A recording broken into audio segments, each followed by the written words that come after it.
لیے پہلی بہت مشکل ہے اس نظام کو لے کر کے چلنا. بڑا مشکل ہوتا ہے کسی کے آگے جا کے جھولی پھیلانا اور اس سے فنڈ مانگنا. مجھے بڑی اچھی طرح یاد ہے کہ ایک دفعہ میں ایک شخص کے پاس گیا تھا تو اس نے وہ گھومنے والی کرسی پہ بیٹھا تھا اور رخ پھیر کے دوسری جانب کر کے ساتھ والے ساتھی کو کہنے لگا آپ کا کیا حال ہے. تو میں وہیں سے اٹھ کر کے آ گیا تھا. تو میں نے اپنے طلباء سے کہا تھا کہ بھوک کاٹ لو گے لیکن میں دوبارہ کسی کے پاس کسی کے گھر میں جا کے نہیں مانگنا ہے. ہم اتنے پریشان تھے کہ حال دل سوزاں ان سے بھی کہا کہ جو غم گسار نہ تھے. خیر میں نے ایک بات اس کو ضرور کہی تھی. میں نے اس کو یہ کہا تھا کہ میں اللہ کے فضل سے اپنی ذات کے لیے ایک پائی کا بھی روادار نہیں ہوں. یہ سوکھا کام نہیں ہے, بڑا مشکل کام ہے. میں اس پورے مجمع میں کہہ رہا ہوں, پوری دنیا میں کہتا ہوں کہ کوئی ایک شخص بھی اٹھ کر کے میرا طلب کرنا تو دور کی بات ہے, میرے رویے کا لالچ بھی بتا دے تو میں دین کا کام کرنا چھوڑ دوں گا. میرے رویے کا لالچ بھی کوئی بتائے, یہ چھوٹی بات نہیں ہے, بہت بڑی بات ہے. میرے والد گرامی نے مجھے جو وصیت کی تھی وہ یہ تھی کہ بیٹے دین کو کاروبار نہیں بنانا. اگر شوق آ جائے دولت جمع کرنے کا, اگر یہ طلب دل میں جاگ جائے تو پھر کاروبار ہی کر لینا. آپ کو اللہ نے ہاتھ پاؤں دیے ہیں, کوئی کاروبار کر لینا, دکان پہ بیٹھ کے رزق کما لینا.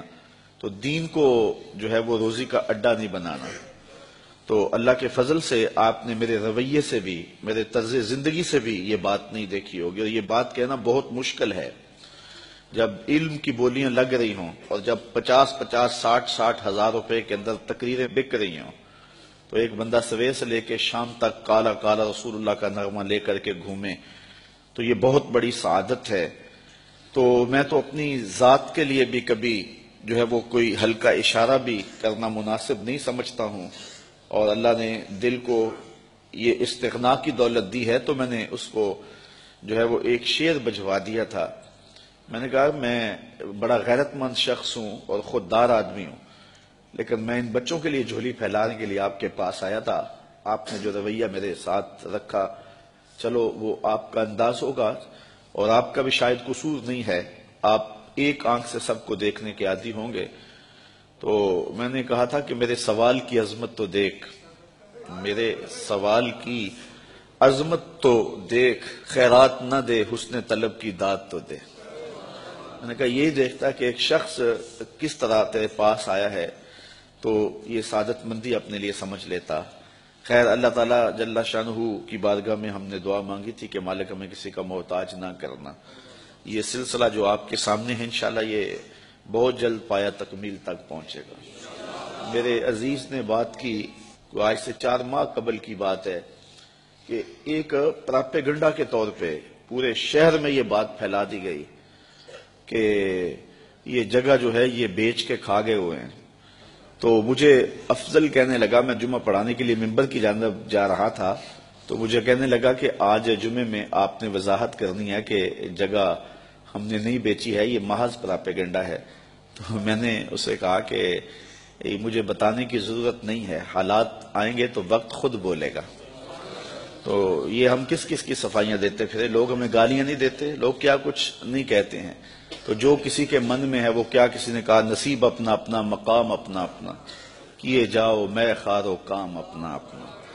اب تو لوگوں کا محبوب مشغلہ بن گیا ہے ہمیں چھیڑنا, ہمیں تکلیف دینا, ہمیں اذیت پہنچانا. یہ ایک آپ کے شہر میں ایک شخص آ کر کے بڑی لمبی زبان سے یہ بات کر کے گیا ہے کہ رضا ثاقب نے تو دین کی لوٹ سے لگا دی ہوئی ہے اور وہ دہائی دیتا پھرتا ہے کہ پانڈے کلی کرا لو, مفت تقریراں کروا لو.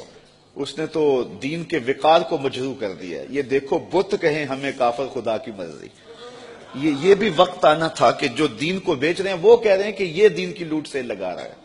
اور اس نے جو ہے وہ یہ کیا تماشا بنایا ہوا ہے.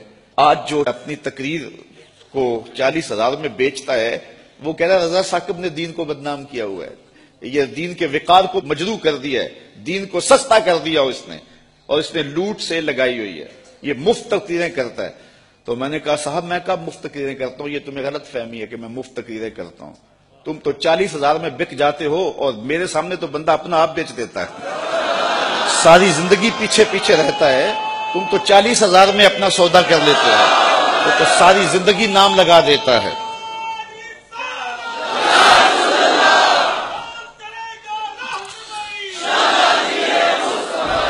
لوگ جانیں بھی دے دیتے ہیں اور کہتے ہیں یہ ابھی بیانہ ہے، ابھی قیمت تو باقی ہے۔ تو میں نے کہا کون کہتا ہے کہ ہم مفت تقریریں کرتے ہیں؟ یہ سازش ہے کہ ہم مفت تقریریں کرتے ہیں۔ لوگ تو اپنی جان بھی وارنے کے لیے تیار ہیں۔ یہ رات بھی لوگ موجود تھے، عصر کے بعد بھی تھے، سحری کے دم بھی تھے، اس وقت آج بھی ابھی تک بیٹھے۔ کون آتا ہے؟ کس کے پاس وقت ہے؟ کیا عمرے کے ٹکٹ رکھے جاتے ہیں کہ لوگ جمع ہو جائیں، کیسی کیسی سریلے آوازیں لگائی جاتی ہیں لوگ جمع ہوں؟ یہ میرے پاس کیا ہے؟ لفظ بھی ٹوٹے ہوئے، لہجہ بھی سلامت نہیں ہے، لیکن یہ طلبہ ہیں تو کھچے چلے آ رہے ہیں، کہاں کہاں سے آ رہے ہیں۔ محبت کرنے والے ہیں کہ سب کچھ نچھاور کر رہے ہیں۔ جو شخص آگے سے جواب نہ دے تو لوگ سمجھتے ہیں کہ اسی کو مارو اور اسی کی تذلیل کرو۔ اور دوسری بات یہ ہے کہ جب کام ہوتا ہے تو مخالفت بھی ہوتی ہے۔ یہ 108 بچے فارغ ہو رہے ہیں، اصل مخالفت تو اب شروع ہوگی۔